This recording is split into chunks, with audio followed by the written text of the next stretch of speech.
President Akufo-Addo has been speaking about some more issues. He's ruling out a reshuffle of his appointees, at least for now, insisting that his party will not play into the hands of the opposition NDC's plans to destabilize his government. Even if I did, Gaddafi, with respect, is not on your radio station. You will not reshuffle anybody here. I'm not going to reshuffle anybody here. That is a matter that I will take in an appropriate way in the now. But let me say it again. I know that people are making a lot of noise about this matter.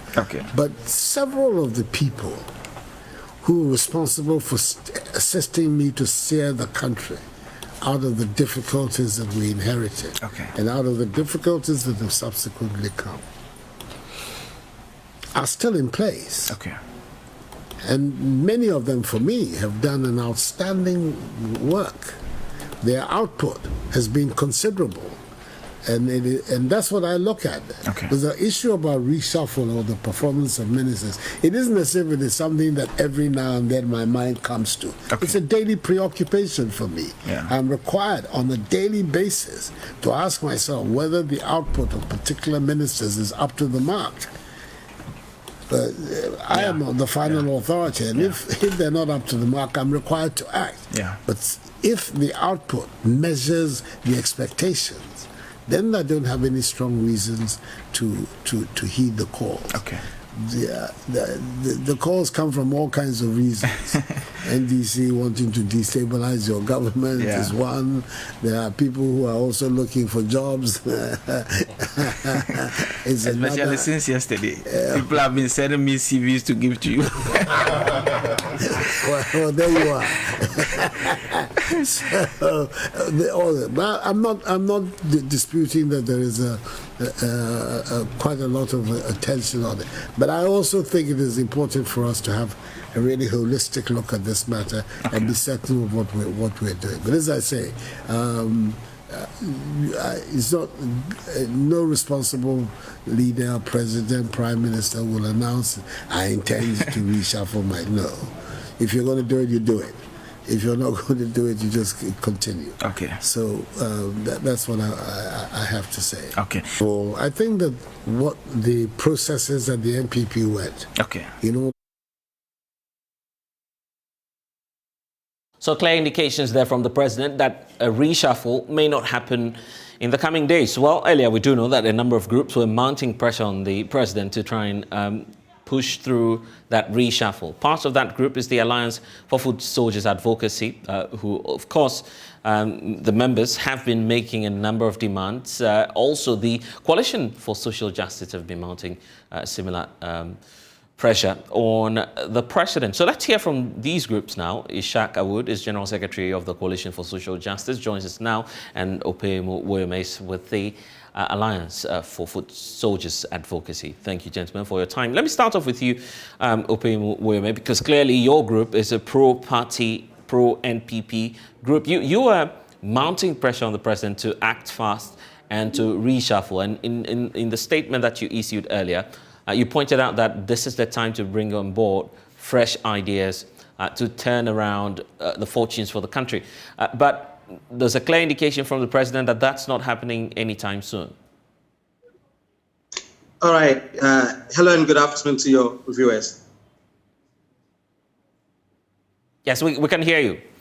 Yes, I might say the news or reactions from the president actually came as a disappointment to we, the members of Alliance of Foot Soldiers Advocacy, especially considering some remarks that was made suggesting even that we were people demanding for reshuffle were members of the opposition National Democratic Congress. So it actually came to us as a direct response to our presser held on the 29th July, and we felt very disappointed in the comments.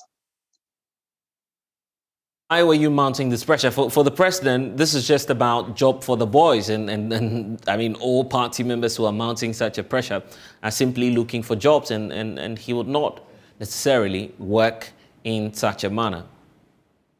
That's why I said it's quite unfortunate. The reasons why we called for the reshuffle was, first of all, not to destabilize our government, the MPP government or the Nana-Addo administration. No, far from that. But it was to give hope to our teaming party supporters and full soldiers who feel there should be a sort of shake-up, an awakening call within the party structure to give hope to the party people. We are also not only looking for jobs, no. Instead, we were urging or seeking for equity and equal opportunities for the numerous party supporters. We believe that there's not only a few who did the campaign or work for the party to be in government. And we as a party has always consistently pride ourselves to have the men. So if indeed we have the men and we feel certain things are not going as we feel they should be, then we feel that some should exit for others to come and also give in what they can offer. So, well, give us an idea of, and I'm sure that your group, you've been assessing the performance of some of the ministers. Which one is paramount? I mean, which of the areas would you want to see change? Okay, so rightly, as we indicated in our press, we wouldn't want to mention names in order not to personalize the issue.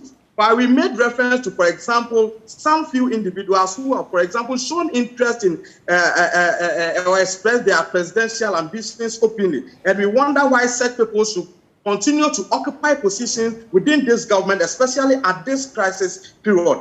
We feel that they should exit the scene so that they can focus on their ambitions for people who are ready to serve the government and the people of Ghana to come on board. That is what we believe in.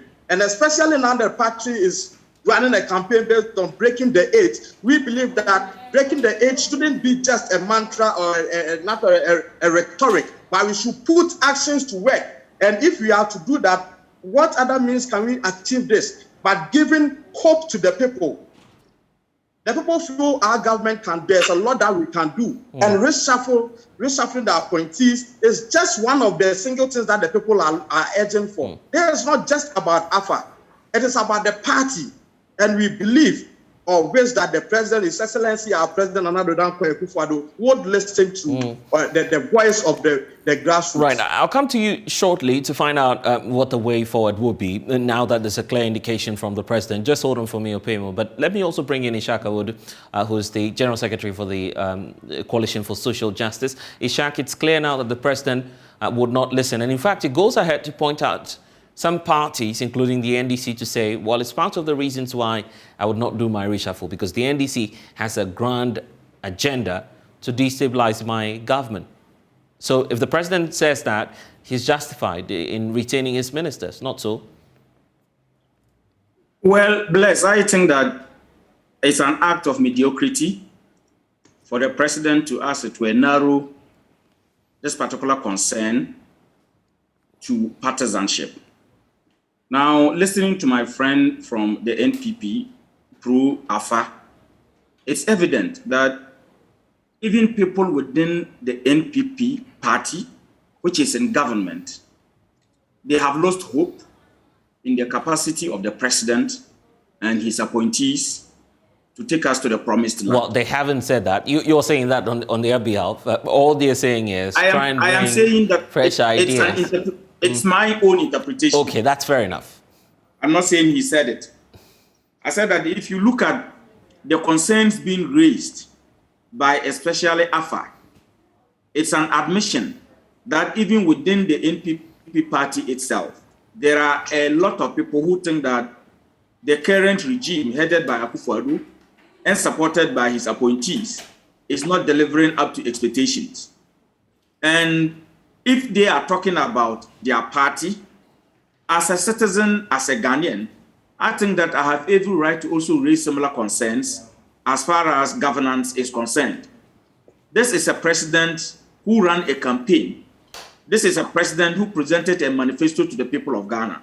And this is a president who promised to do a number of things. Those were some of the things that compelled some number of people to support his agenda. Looks like Ishak has a challenge there. We'll definitely try as much as possible to reconnect to him. But of course, Opemo, if you're still with us, the way forward, the president has made his mind clear on this. Are you likely to engage maybe through the party leadership? You have a new set of executives that may push your agenda. Do you intend to work with them on this?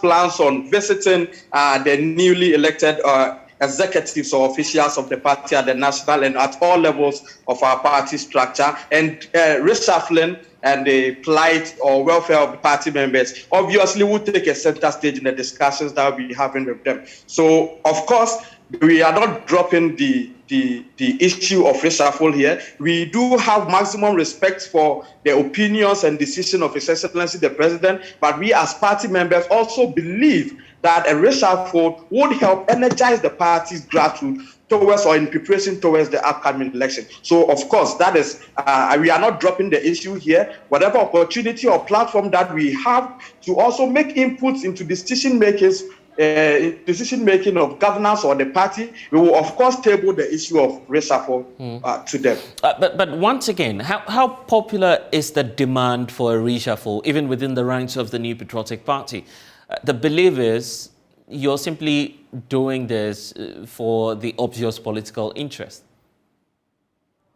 That can obviously not be the case, especially when, if you even sample the backgrounds of the leadership of AFA. Myself, for example, I'm a constituency executive member. So you can ask yourself, which other interest would I be pushing or seeking to protect aside that of the party, the overall interest of the party? There are no other underlying interest or backstage interest. Our interest is to see the party grow. Our interest is to see the government regain the image and the hope that Ghanaians vested into us. And that is all that we are doing. There is no other ulterior motive except to see our government, just as the president has always tweeted on several platforms, that his greatest legacy that he wants to leave to the party is to hand over the power to another NPP person or NPP president. And these are part of the things that we think, we as members of AFA think we can do to make that materialize. But right now, we're in times of crisis. Changing or perhaps bringing new persons in may then definitely come at a cost to the states, don't you think so?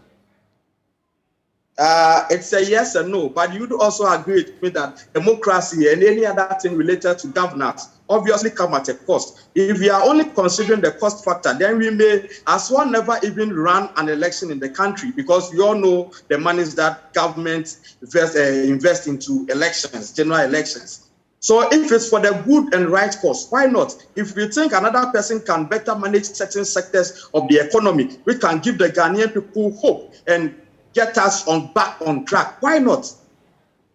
Yeah, but you should also be mindful of the times in which we find ourselves.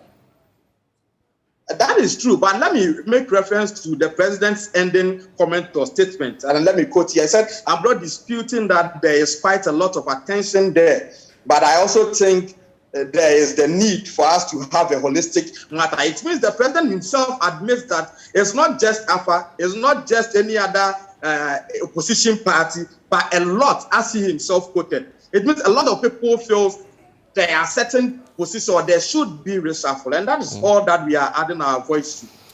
Opemi, to what extent do you intend to go in pushing through that demand for a reshuffle?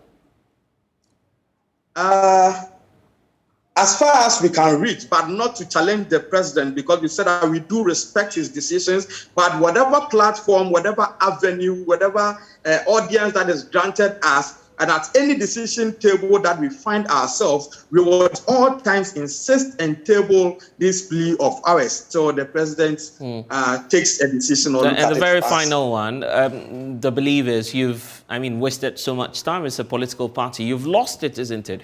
Just wait for the next elections. If you make it through, you may be successful at getting new ministers. But if you don't, it's a clear indication that you've lost the popularity that you have with Ghanaians.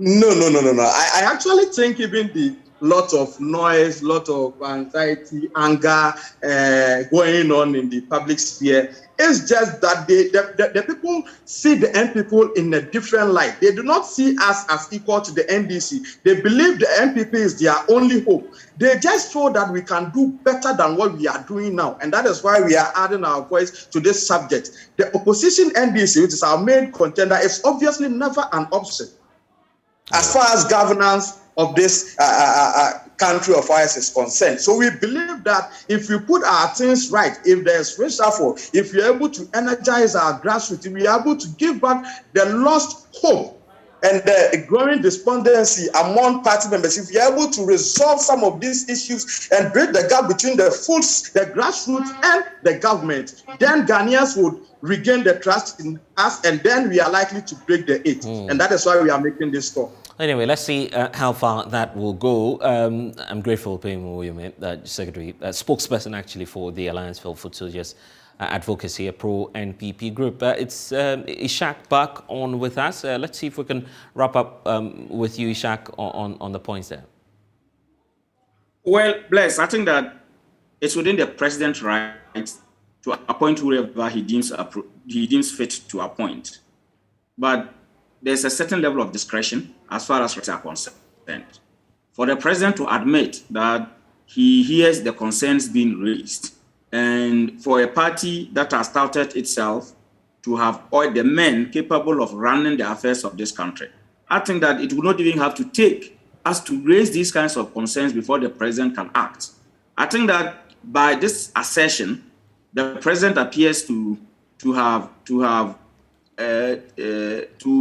be exhibiting that dead good syndrome that surfaces within the Ghanaian political space and the Yentubia syndrome, because if you look at what is happening, for instance, is the president happy with the performance of the Greater Accra Regional Minister or not? This is a minister that has come in as a regional minister, and we have seen the massive transformation in terms of activities within the metropolitan area in Accra. He has ensured that a lot of places hitherto that appeared to be slums, that appeared to be obstructing movement, that appeared to be the reasons for which we witness floods and all of that, have been cleared. And when you move in Accra, you know that there is authority vested in somebody who has gone ahead to act. So if our president were to compare the performance of the Greater Accra Regional Minister today to the ministers that have come in the past, he should know, and he would have known, that it is important that sometimes you let people change positions. Yeah, but constitutionally speaking, by law, the president cannot be forced to do the changes. That is why I admitted that in my opening remarks. I admitted to that. By Article 78 of the Constitution, nobody can force the president. It's within the right of the president to appoint whoever he wants to appoint and to reshuffle whoever he wants to reshuffle. But we are saying that that power given to the president is not for him to exercise for his own interest. He is president on behalf of the good people of Ghana. And so when the call is loud, when there's a clarion call for some action of a sort to be taken, I think that the president should turn a listening ear. The president should let us know that he's a listening president and act appropriately. But he's equating all of these calls. He's equating all of these calls to the plan by the opposition to destabilize his government. So it's a legitimate fear on the part of the president. That is why I told you that it's a mark of mediocrity. I am not sure that the gentleman who just spoke, Opem Wayomi, who you described as spokesperson for the Alliance for Foot Soldiers Advocacy within the NPP as a party, it is not a pro-NDC group. It is a pro-NPP and a pro-government group. Are they also wishing for the downfall of the party, or there are people within the party who are financing or probably urging them on to engage in what they are engaged in? So the president should spare us that aspect of partisanship. It is not any partisan interest that people are pursuing. People genuinely feel that this country is being run down. We are gradually driving into a ditch, and it is important that we take steps which include a possible reshuffle that will bring in new ideas, people with fresh ideas, so that we could see the next phase of the Akufo-Addo government. Anyway, the president has made up his mind. Let's see if he'll do any changes now. Ishaka Wood is the secretary for the Coalition of Social Justice, joining us now.